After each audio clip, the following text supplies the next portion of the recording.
Good noon, everybody. This is Runner as always, and this is Tiny Mouse. Believe it or not, she's an adult. What are you doing? I wanted to kiss you on the head. You know how a cat has a nervous system built for landing with all 4 feet on the ground? She uses that to orient herself to my shoulder. It's very interesting. I love it. Very autistic baby. All cats are autistic. All cats are beautiful. Sorry.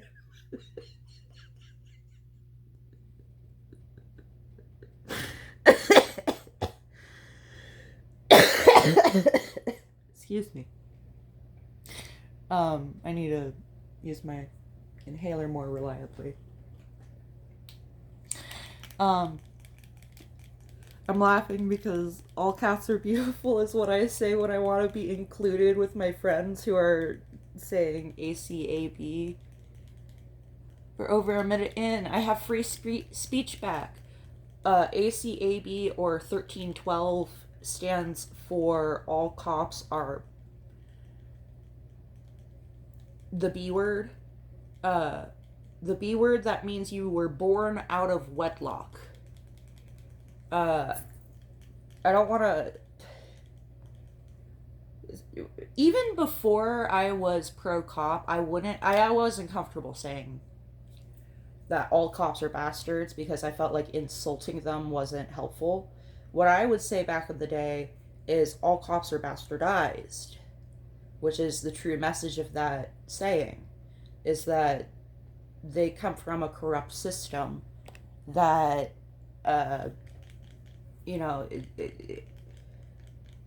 they have been corrupted. They have been bastardized. It's not that they individually are bastards. And that's the true meaning of that phrase is all cops are bastardized. So I never felt comfortable saying all cops are bastards. And then I had my daughter out of wedlock. And she got adopted by people who are related to the local first responders, including the police officers and the FBI. I don't know what to call him in relation to my daughter. The father of my daughter's older sister and late older brother. The father of the 2 kids from the previous marriage in the family who adopted my daughter. My daughter being the youngest. The father of the 2 older kids, including the one that passed away, may he rest in peace, Mighty Max, is an FBI detective. I'm sure you can see how this led me to change my tune about all cops being part of a bastardized system, when the things that fixed my life, so I messed up my life trying to fit in with the communists and the anarcho-communists. I truly believed I was doing the right thing.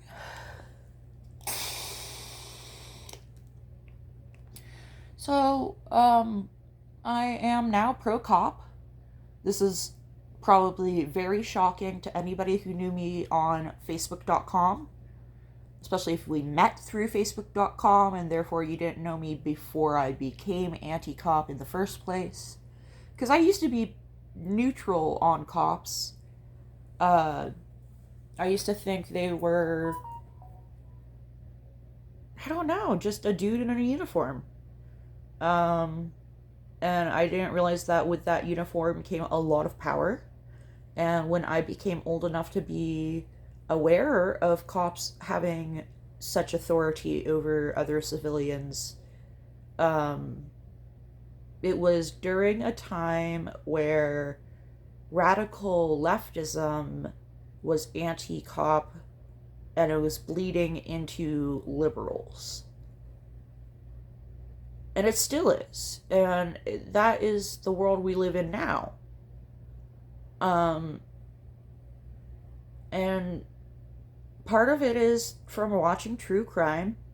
And I forget if it was a compilation or what, But there was this one video I watched where somebody said to the officer whose body cam we are watching, so we are watching from his POV, they say to him, all cops are bastards.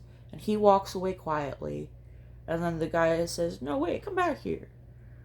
I don't want to be mean to you, or something like that. And the officer, in an authentic voice, is the best way I can put it, an authentically hurt voice, said, but you called me a bastard.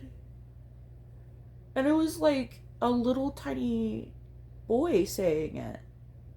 And it made me realize that cops have inner children just like me. You know? Yeah. Well, now that I'm done with that tangent that I didn't even plan to go on in this video, I just woke up and I was thinking about, if I'm uploading all this content in case something happens to me and I'm no longer able to upload or testify and all that, there is a topic I should definitely upload. I achieved Fanaa, Muslim enlightenment, when I was 22 by accident as a result of schizophrenia. Now that I'm older, more mature, and more sane, because I'm in the residual phase instead of the acute phase of schizophrenia, I no longer believe the delusion that was given to me. And I have come to terms with it mostly through help from AI, believe it or not. The AI reassured me that there are no texts. I said too many S's there. There are no texts. There are no hadiths. There's no Quran verses. There's no surah. There's nothing. Absolutely nothing to support what was told to me during the prophecy.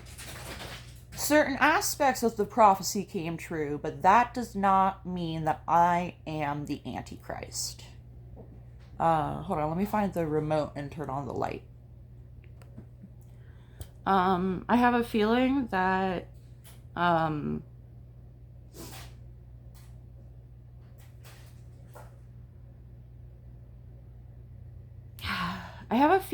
the people dedicated to stalking and harassing me have been leaving me alone due to a rule in the Facebook group they are organized in, stating that interacting with my YouTube is against the rules because it funds me. And you're basically giving me money. And you're giving me internet points that I can use to inflate my ego. On Facebook, I was known as Al Dajal. Unity et Al Dajal.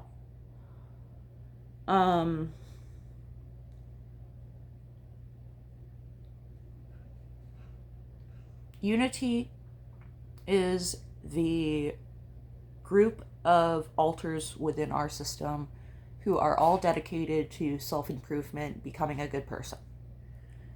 Dajal is the alters who are not dedicated to self-improvement or becoming a good person. Et al. Is the rest of them. Unity, et al., Dajal. Translated from Islam to Christian, or, from Arablish to English, it's basically Peace McAntichrist. My system name is Peace McAntichrist. Feel free to jokingly refer to me as Peace McAntichrist. Nobody else will understand what the fuck you're talking about, but it'll be our inside joke. I'll know exactly what you mean. And that's what matters. But, I got the name Al Dajal, which means the Antichrist, or the deceiver. The literal translation is deceiver. But the title Al-Dajjal means the Antichrist. So I hope that makes sense. Feel free to drop any questions. Speaking of, feel free to drop any questions. I am about to tell you some things that in the past, when I have attempted to explain to people, it made me go incoherent again. I am medicated enough and far enough into the residual phase and far enough postpartum that I am confident in my ability to express to you what I learned from achieving Fanaa, from seeing biblical angels and receiving biblical prophecies. And I feel comfortable sharing what the entire prophecy was now because part 1 and 2 of my Zafira's story have been uploaded, and we gave enough context to where it's understandable that the nitty-gritty parts of the prophecy came true. So if you want more information about why we were in a situation where such a horrible prophecy could come true, feel free to watch the 2-part video series, part 1 and 2. Zafira tells his side of the story. And it has the words graphic in all caps in the title. You should be able to find it. I'll link a playlist in the description that contains both those videos and all other context to the story. I'm going to put up my hair real quick. Okay, I have put up my hair. I feel... Well, I don't know. Maybe I should put on a clean shirt. I was sleeping in this shirt. As I said, I had a daughter out of wedlock. And I say I, as in Zafira. Ronri, for the most part, had checked out. Ronri was basically nonverbal when we got out of Texas. Sunshine and I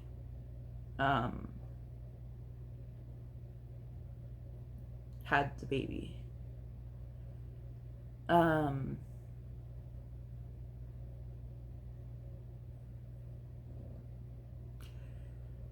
Give me a minute. Baby kitten to the rescue, I say about an adult cat who will turn 2 in October. If it ever seems like, particularly if any of my Facebook fans, as I call them, the people in the group dedicated to stalking and doxing and harassing me, whether they pretend not to or not, that is what they're dedicated to doing, is to gathering information about me, mocking me, and having subgroups organized to dox me.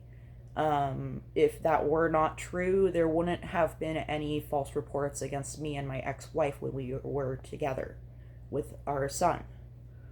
But there were a myriad of false reports, strategically made so that each time they would place a call and wait several weeks and things would quiet down and we would be like, yay, the case is about to close, the case that opened because of the call. And then on the last day of the case, when they would like tell us, okay, I'll come by tomorrow with some paperwork for you to sign. The next day they would come by and say, hello, I would like you to meet so-and-so. She'll be your new worker. There's been a new case opened against you. This time they said that you broke your child's leg or something, you know.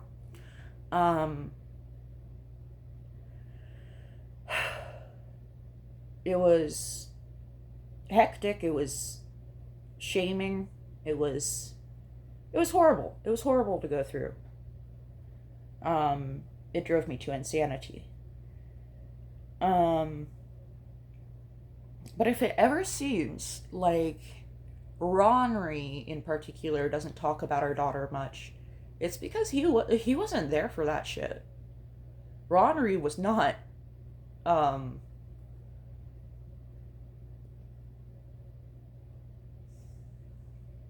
Ronnery wasn't an ANP at the time. He had been through so much trauma, he had become an EP. Me and Sunshine.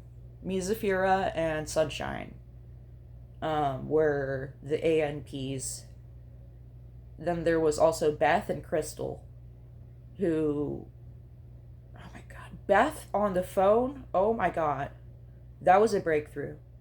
That's another reason we were kind of thankful for the detective being rude to us over the phone, is it got Beth to front for the first time since we quit methamphetamine. And we didn't know that was possible for Beth. My alarm is going off. I was defrosting some milk. I'll be right back.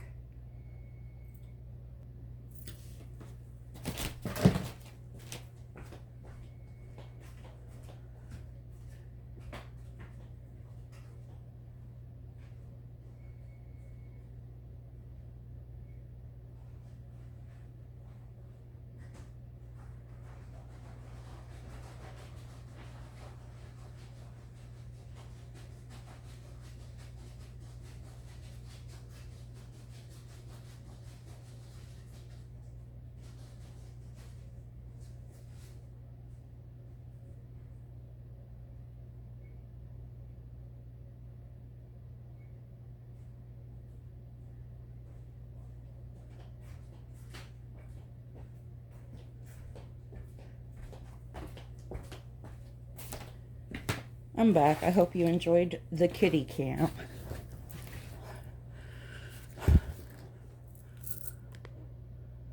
There's also Peanut.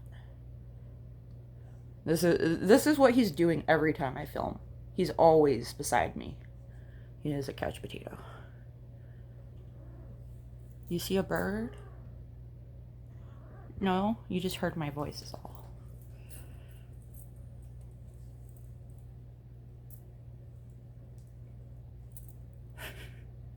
What are you doing? That was weird. She doesn't usually do that.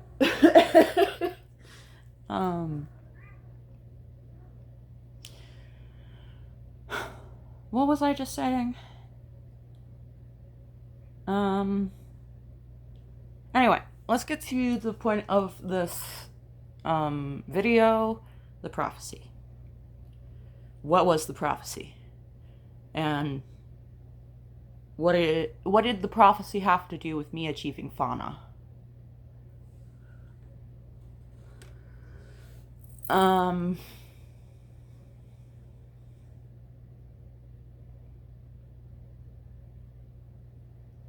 Where do I start? Okay, let me start from the beginning. Let me try to put things in order in my head.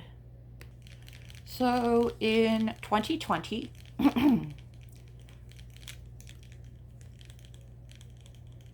sorry.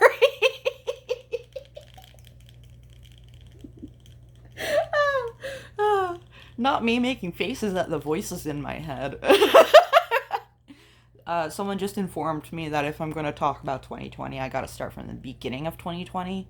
So in the beginning of 2020, I was being trafficked. It was a nanny scam. They were forcing me to pay to live with them while I watched their children for them. They were selling access to our body in exchange for them to acquire crack cocaine with 5 children in the house. This was in Buffalo, New York. And why was I in Buffalo, New York? Because someone said I had a place to stay up there if I just drove to see him. Classic, right? I fell for it. At this time in my life, I was drinking heavily. I was a binge drinker, and if I stopped, I would go into withdrawal.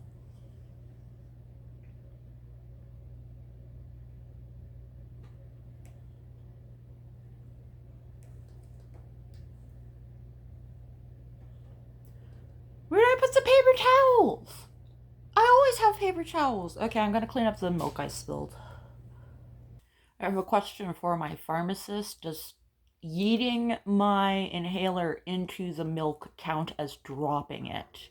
Do I have to prime it 4 times before I use it after yeeting it into the milk? I guess I'll do it. Um, what was I in the process of talking about? I was talking about the prophecy, wasn't I? Um,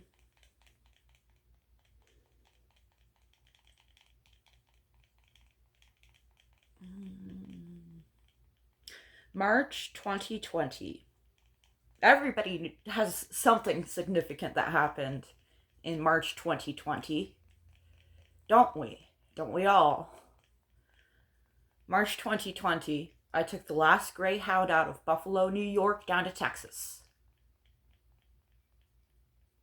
For the first 6 months, I lived with someone who I had known for years online, and I trusted deeply.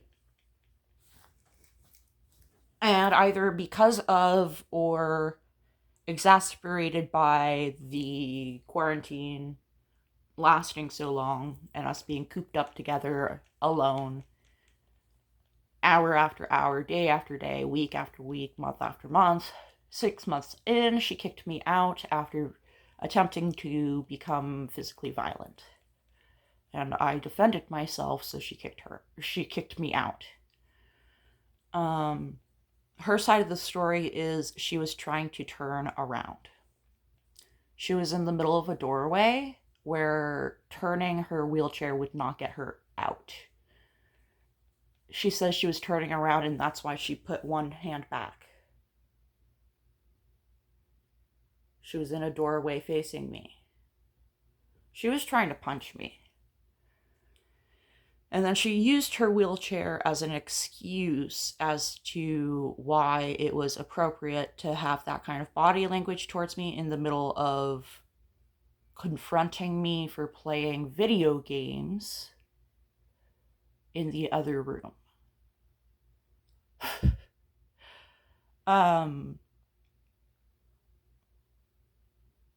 She confronted me. She started yelling.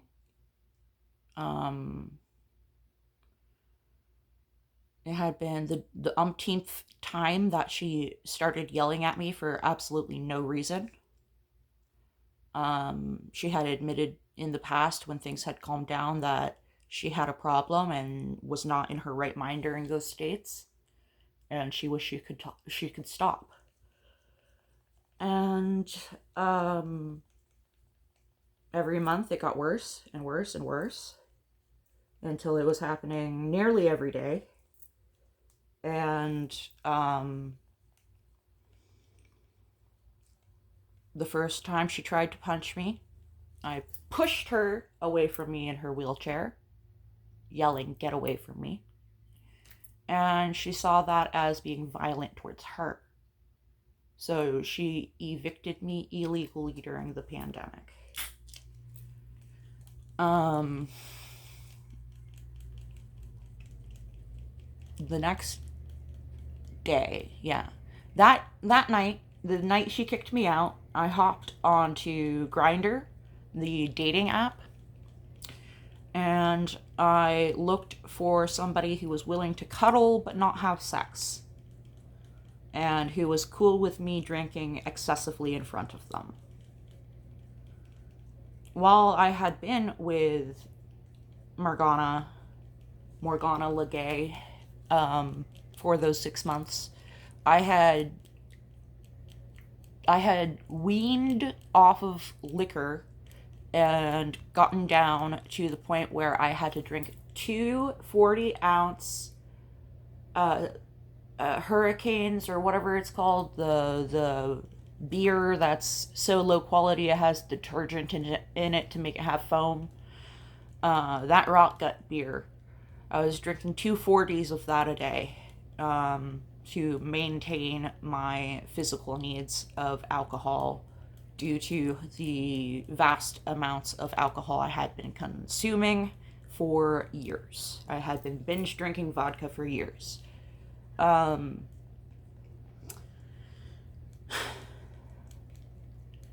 The night that she kicked me out, I hopped onto Grindr. I was in a hotel, not a motel, a hotel with a smoking room.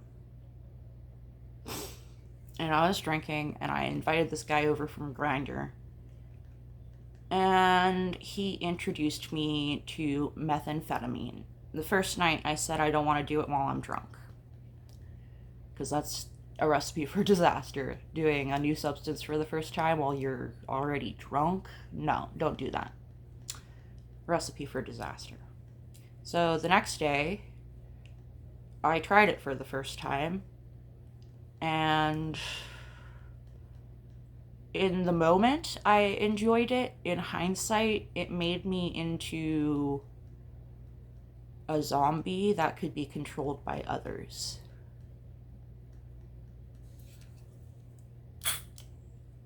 And,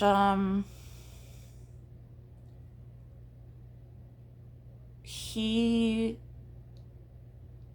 invited us to live in his extended stay apartment. We moved in with him. Things went well.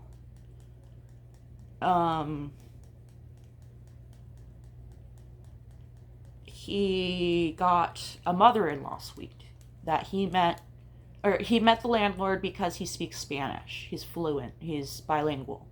I'm not bilingual. I only speak English fluently, and even that I still struggle with. So he spoke to a man who only speaks Spanish and got himself a mother-in-law suite. A few days later, he says, "Can you take my mother-in-law suite for me? My wife is asking me to move back in with her in El Paso." I'm like, yeah, sure. I would be honored to take on a mother-in-law suite that I would not be able to get on my own. Through the power of ethical nepotism, you know? So I took the offer. Then I started dating Joey. And Joey kind of sort of moved in with me. And then I forget what his name was, but the guy that got me addicted to meth, he said, "My wife just kicked me out. Can I have my mother-in-law suite back? You don't have to move out. I just have to move in." And I'm like, "I'm sorry, but I'm in a monogamous relationship with a guy, and you're not going to want to respect that if we live in the same house together. You know, you've already had access before. You're going to want access again. So I'm going to say no." And so as a result, he told the landlord that I was smoking meth, the drug he had gotten me addicted to. Thankfully, the landlord didn't kick me out. That's 3.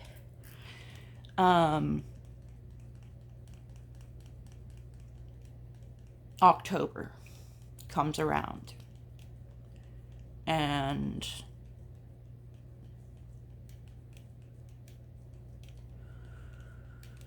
I think it was October when the prophecies started gearing up.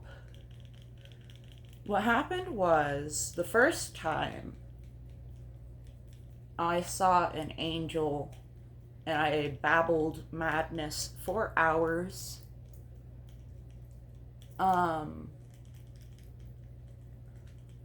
It was,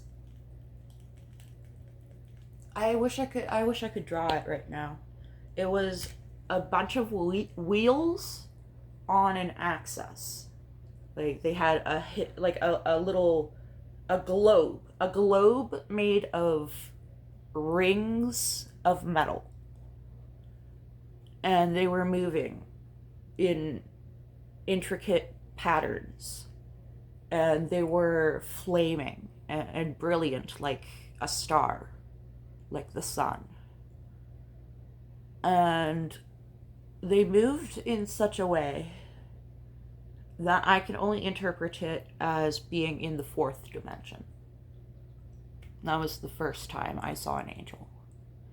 Weeks later, it happened again. This time, the angel I saw was in the 5th dimension. Babbled in madness for hours. And then, weeks later.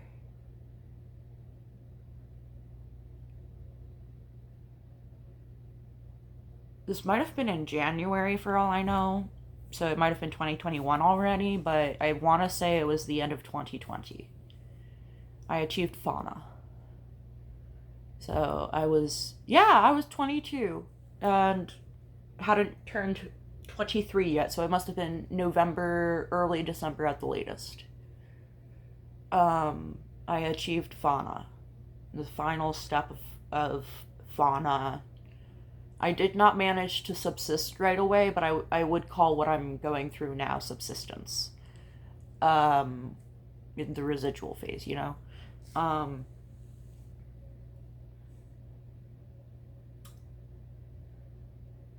Fanaa is when I saw a third angel, this one in the sixth dimension.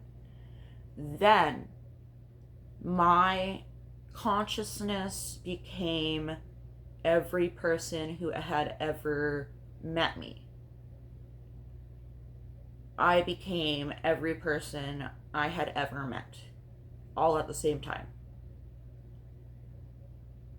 And I would talk to Joey, who was in the room with me, as if I was one of those people, and say things to him that didn't make sense in context. But to me, they made perfect sense because I was Alyssa from elementary school or whatever, that he had never met. And as a result of being these people, I grew empathy for these people, including for people who had hurt me, who had committed gravest crimes against me, you know? I grew empathy for them. I grew forgiveness. Then, after I had balanced whatever was going on with me, with being every human I had ever met, God allowed me onto the next plateau, I would call it, is I became one with God. And therefore everybody in the universe who had ever existed, who will ever exist, everybody. I became one with everything. I became one with the universe. Like in Buddhism. God possessed my body, and she said, lovingly directed to myself, "You are my precious Antichrist." And she said it in such a loving voice. And a few minutes later, after babbling a few other things, it was over. And I was back to being myself. I had picked up a thought disorder, schizophrenia thought disorder, that previously it had only happened immediately after I saw the angels. Now it was permanent. And the reason I don't quite have it now is because I learned to overcome it. And I'm on medication now that I was not on at the time.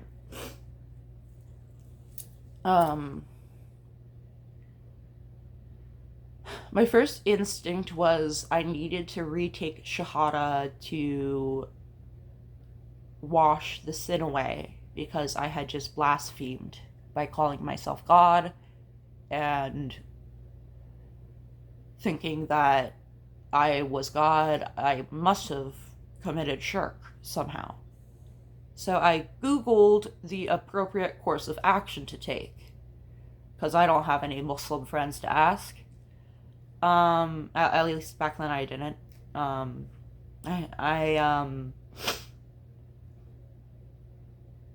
I described to Google that I had become one with God and the universe, and I was Muslim, therefore I felt like I had blasphemed. What do I do about it? And Google, in the old year of 2020, before the AI built-in summary, pulled up a Wikipedia page for this thing called Fanaa that existed in Sufism. and it described what I had just gone through.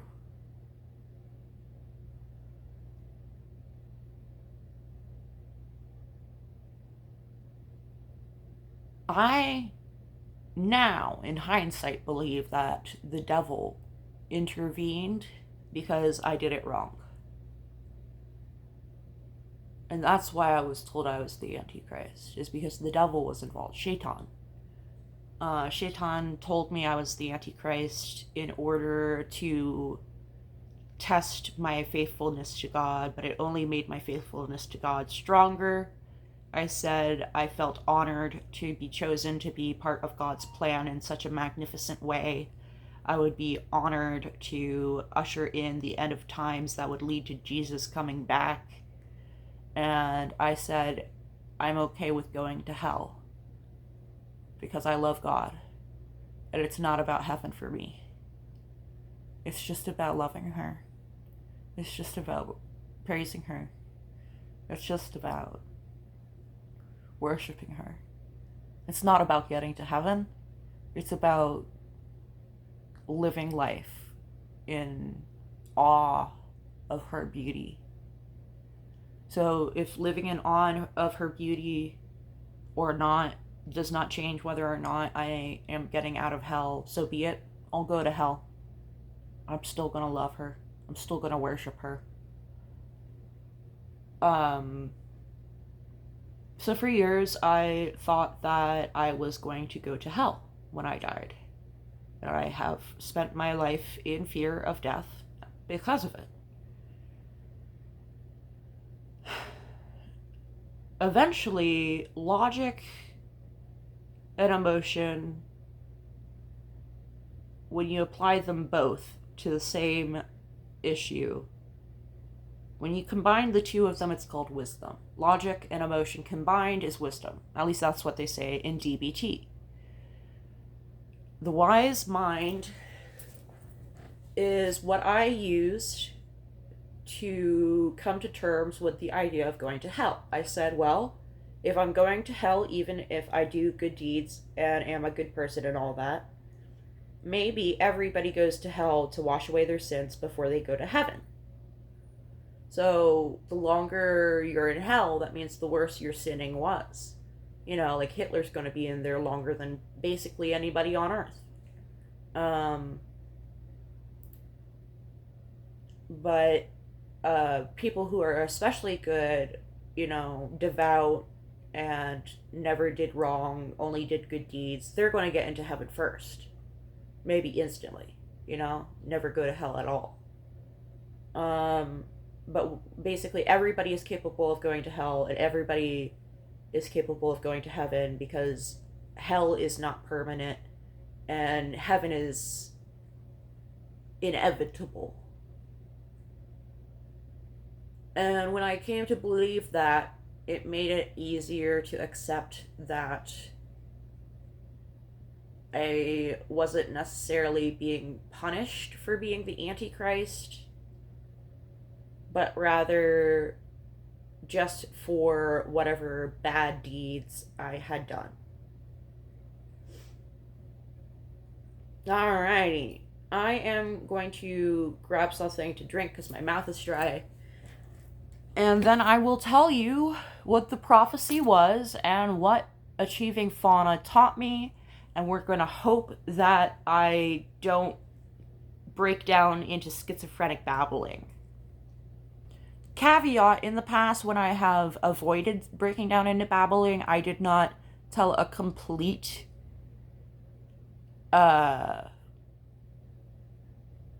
there's so much to tell you, it's hard to get all the details, basically. So incoherence is the only way to get every detail, but coherence is the only way to get sane people to understand me.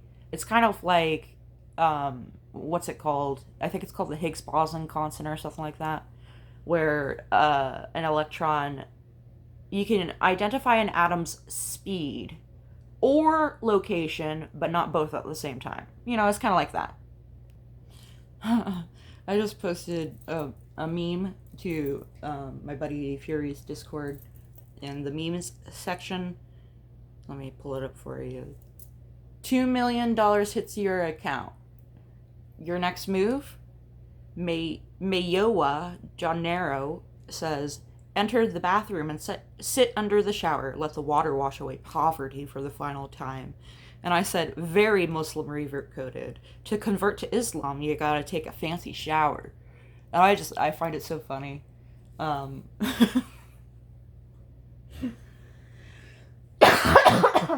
Because you actually do. You have to, so when you wash your hands, your face, your feet, it's called making wudu. When you do it full body in a shower, it's called making ghusl.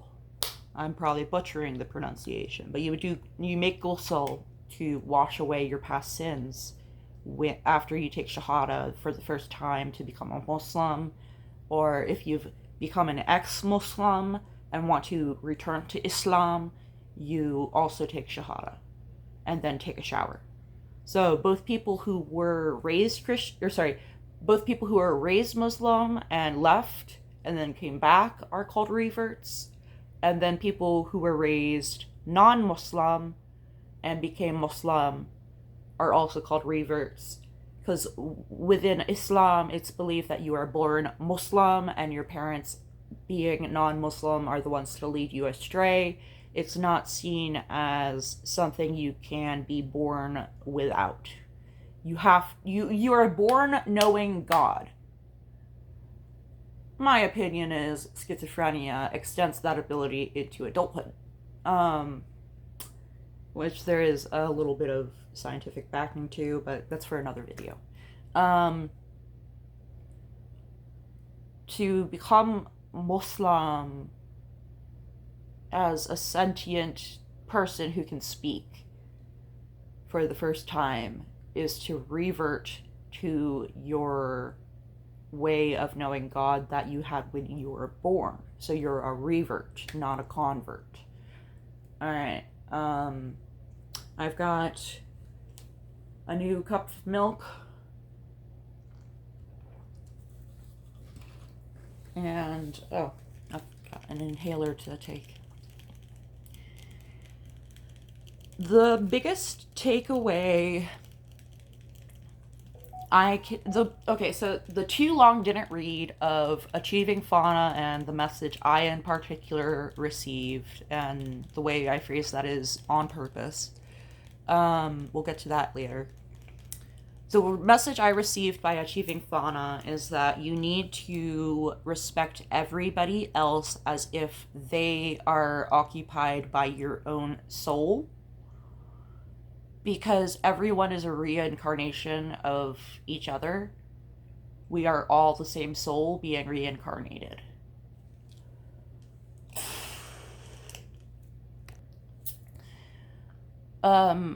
So yeah, be nice to everybody because everybody is you, and the different iterations of you are there to figure out what the equation is that equals 42. I'm not kidding. It took me a while to figure out what that was a reference to. In my defense, God did not specify 42. It is just that when you translate that into modern English, the message I received, the best way to describe it is 42. In The Hitchhiker's Guide to the Galaxy, the answer to life, the universe, and everything is 42. And the plot of the movie is that Earth was created in order to make a machine that would collect the data to solve for the equation that equals 42. I did not realize I was literally talking about the plot of a movie until I was saying it out loud for about the third time the next day to Joey. And I was like, the equation could really equal anything. We've got the constant that it equals, but it's in God's language. So to convert it into human Arabic numerals, let's say it's, 50 or 100 or 60 or 62 or 42. And then I was like, God damn it! God pranked me. God pranked me, and I just figured it out. So, yeah, achieving Fanaa the wrong way leads to the devil being intervening and God telling you something you already knew from a fictional book. Um,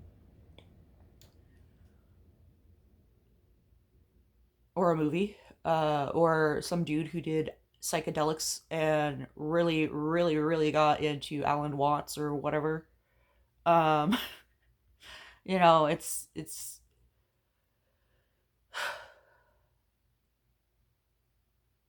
I'm glad I know.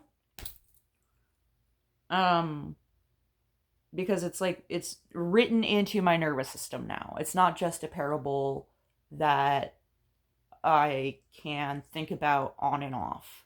It's not something that I have to put thought into doing. It is the default for me is to treat everybody like they are literally me and raise like basically treat everybody like they are your own soul being reincarnated, and therefore whatever is making them cruel and harsh and rude is probably a trauma they went through that when you are reincarnated into their life you will understand, and you don't need to understand it to respect it now. um I'm sure there's other details of what I learned from achieving Fanaa, but that's the meat of it is 42 and reincarnation. um it felt like hours and hours of information. So to be able to summarize it now is a really good sign that my mental health has improved. My schizophrenia has improved. I have recovered.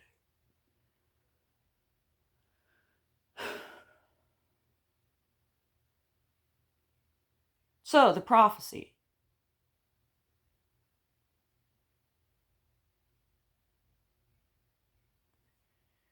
I think it was the second angel that gave me the prophecy.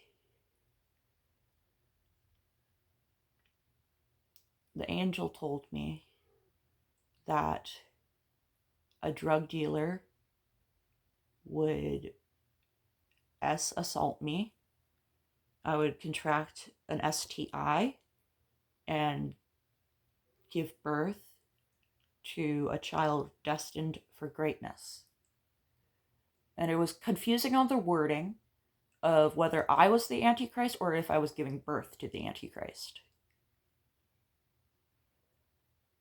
And when I was essayed by a dealer, I contracted an STD. And as soon as I finished treating the STD, I incidentally ended up in the hospital for something else. And every time you go to the hospital as a female patient, they do a pregnancy test. Mine came back positive.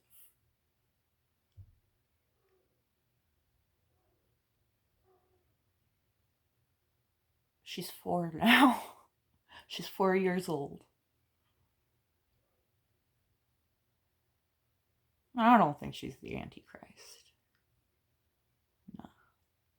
I'm glad I don't, but there is a distinct possibility that if I had raised her myself, that prophecy would have ended up with me, emotionally abusing her in some way, whether that be telling her that she's the Antichrist when she isn't, or telling her that I'm the Antichrist when I'm not, or that, like, for example, eschatology, the end of times study of theology, I don't think is appropriate for a 4-year-old. you know, um, the crucifixion of Christ, going into detail about that, I don't find appropriate for a 4-year-old. Um, there's a way to introduce these complex and morbid concepts, very morbid concepts, to someone as they grow that is developmentally appropriate. And I felt, as the receiver of this prophecy, that I would not be capable of keeping healthy boundaries. I thought that her having been associated with the prophecy would create a continual trigger if I kept her in my life directly and raised her myself. You know, if I had constant exposure to her, that prophecy would have eaten away at me and something would have gone wrong, whatever it was. So I chose to have her be adopted before she was even born.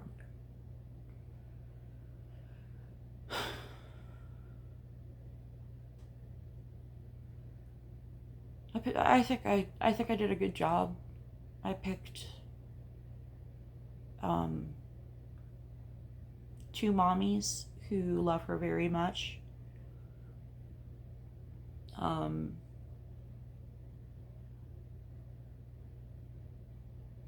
the entire police force and firefighter force and paramedic force know her. They all want to protect her.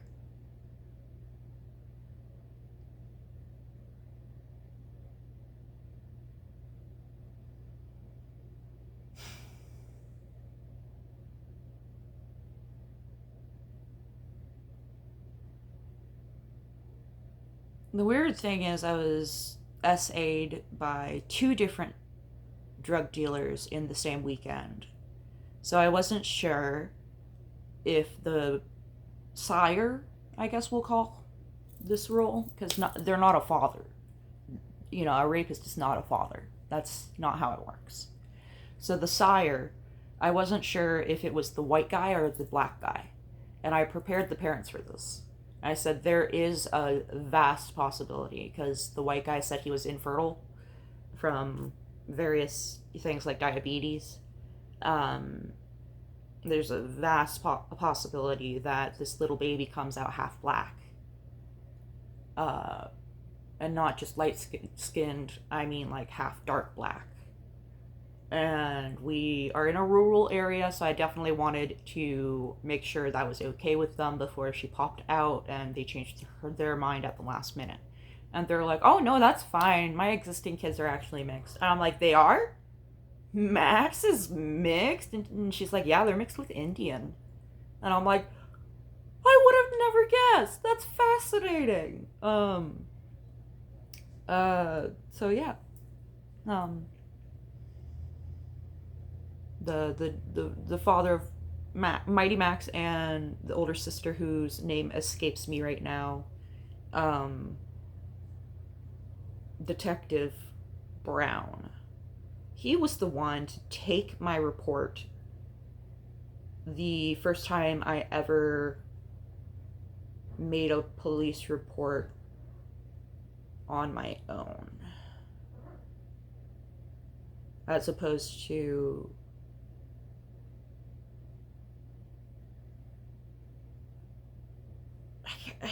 I took how do I it's a hard concept to describe why it was a first time,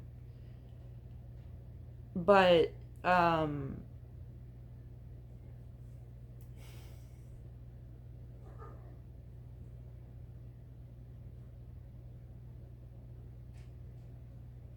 no, that's right.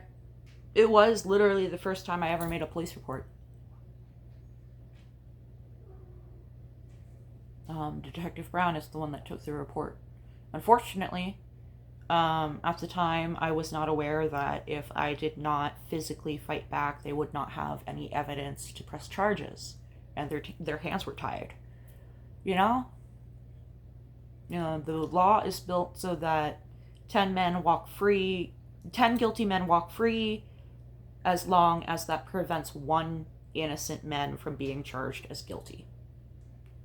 So if you don't have concrete evidence or concrete proof that it was non-consensual, all they know is he said, she said. And that's not admissible in court, even if you're underage. Um,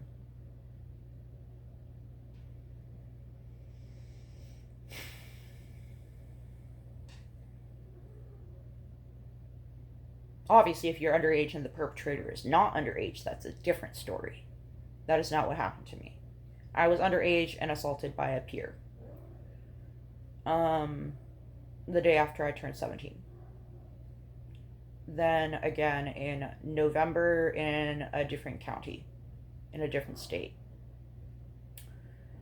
So the first time I ever made a police report, Detective Brown, who is the father of my daughter's older sister, was the one to take the report. And I used to have a grudge against him because he didn't get the perpetrator charged, and therefore the perpetrator went on to victimize somebody else who also could not get him charged. And it was like a string of women coming forward when he died. Some of them saying that he had started on them when they were in elementary school. But the good news is we all outlived him. His death was ruled an accident. I didn't do it. I wasn't there. I don't own a gun. They say it was his own gun and an accident. But Cheyenne Paulson, I guess she'll just take that secret to the grave and tell me when I reach the grave myself. She never got a chance to tell me what really happened to Cross Gonzalez. But apparently the criminal underground of Galax knows that it was not an accident, and the story of it being an accident was a cover-up. Cheyenne is no longer with us. Somebody murdered her in December of 2025.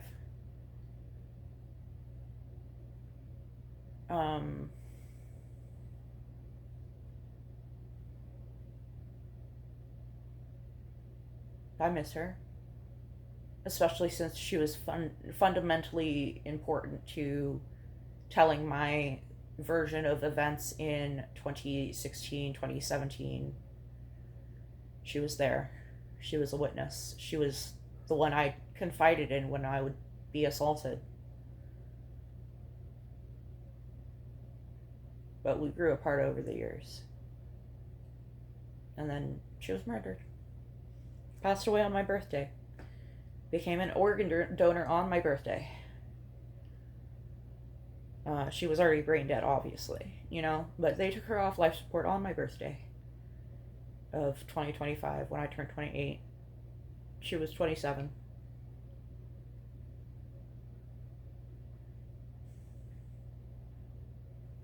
It's a shame. It's a shame, really. Unfortunately, there's a chance that the guy who murdered her gets away with it. Her family, being her family, is not going to let him actually get away with it, but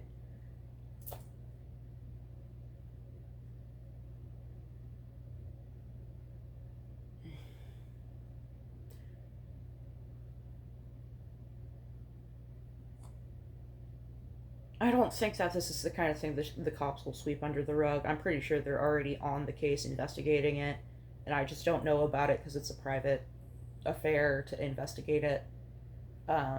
And since I was so distant from her at that point in her life, I don't have any information on her murderer, and therefore I'm not useful to the investigation and haven't been told what's going on. But for all I know, the investigation is going well, and the guy is already behind bars. Or will be soon. And I'm just assuming it's a guy. I don't know their gender. It could have been a woman. Whoever did it was a coward. Poisoned her drink. Couldn't even kill her to her face.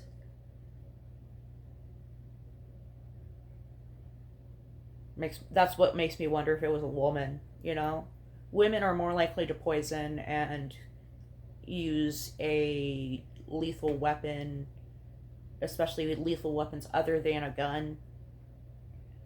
Um, Whereas men are more likely to murder with their bare hands or with a gun if they use a tool.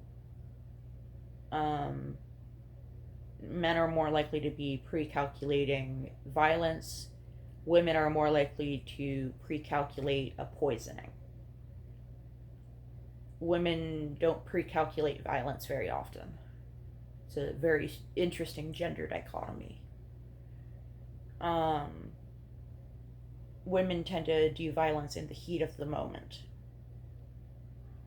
If they're going to kill you, they're going to do it while you're asleep with a pillow or a knife or getting on top of you and using their hands or whatever. But they'll do it while you're asleep, or they'll look you in the eye and poison you.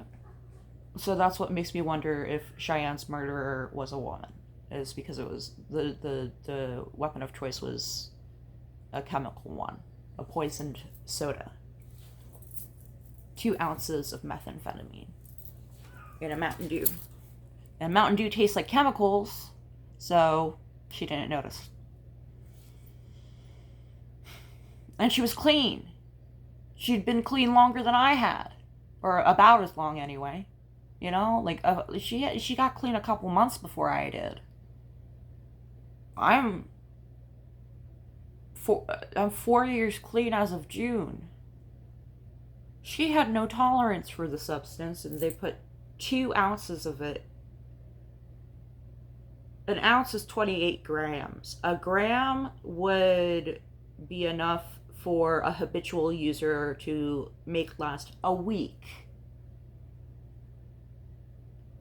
So 28 times 2 is 40 plus 16, 56.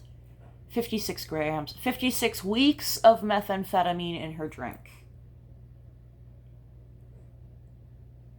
That was premeditated intent to end her life. It's unfortunate. She didn't deserve it.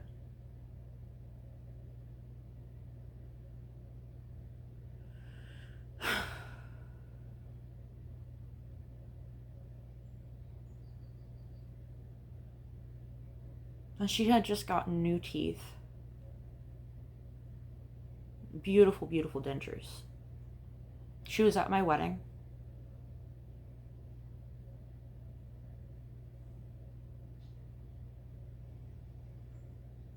With her died any possibility of getting her to testify against my first trafficker, and also finding out what happened to the rapist who I first reported ever in my life. Just like how with my mom died the possibility of finding out who molested me when I was a child.